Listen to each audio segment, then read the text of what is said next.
Hello guys, magandang gabi po sa inyong lahat.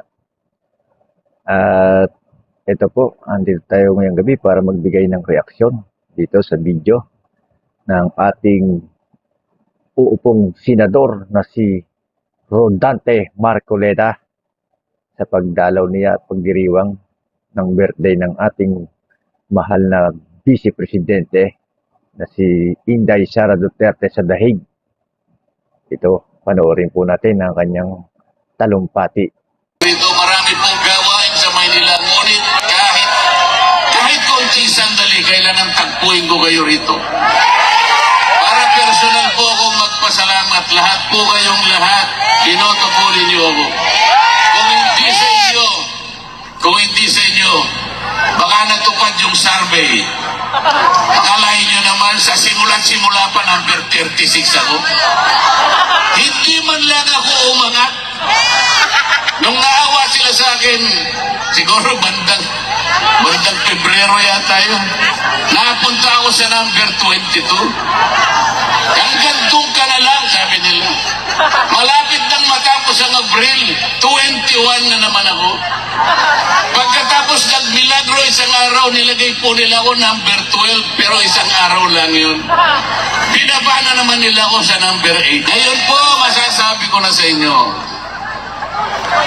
lintik lang ang walang ganti. So yun nga guys, lintik lang na walang ganti ang sabi ng ating senador na si Rodante Marcoleta. Talagang sa House of Representatives pa lang ito ay talaga namang nakitaan na natin ng tapang at prinsipyo sa pagtupad sa kanyang tungkulin.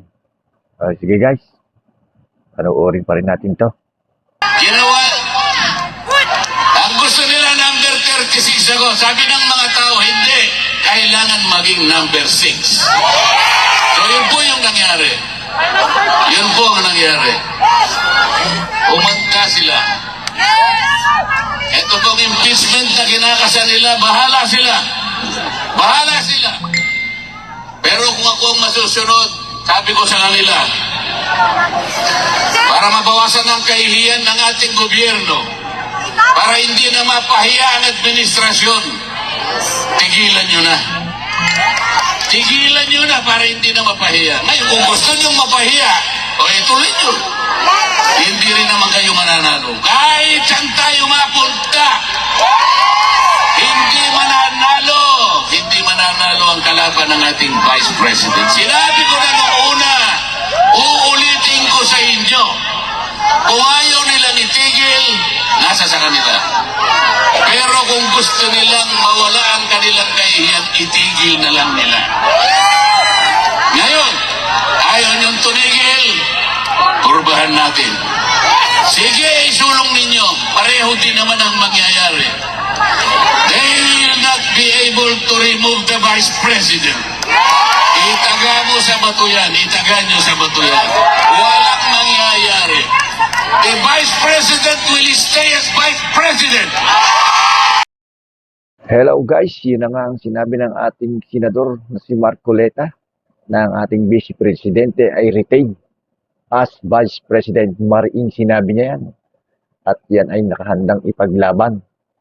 Dahil mula noon pa lang sa Kongreso ay talaga namang ipinaglaban niya na ang ating mahal na Vice Presidente na si Inday Sara.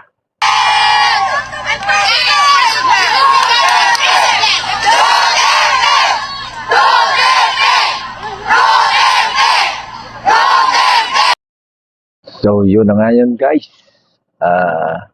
Maniwala lang tayo at manalig at magdasal pa rin tayo na sana ay manaig pa rin ang kabutihan dito sa ating bansa. At sana ay tulungan tayo ng ating Panginoon Diyos para maging maayos ang lahat. So yung lang guys, maraming salamat at muling sa pagbabalik. Magandang gabi sa inyong lahat. God bless you.